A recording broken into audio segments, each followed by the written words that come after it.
یو ژوند کول لی او بل ژوند تیرول لی.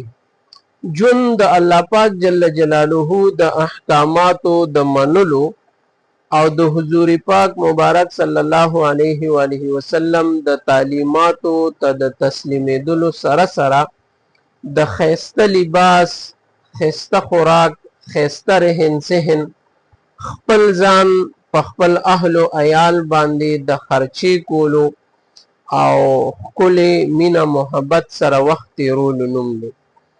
او که ژوند تیرولو ته وګورې نو ژوند په جیل کې په قیدینو، په هسپتال کې په مریضانو، ځنګل کې په ځناورو او لارو کوڅو کې چې کوم سپي کوترې ګرځېږي په هغې باندې م تېرېږي.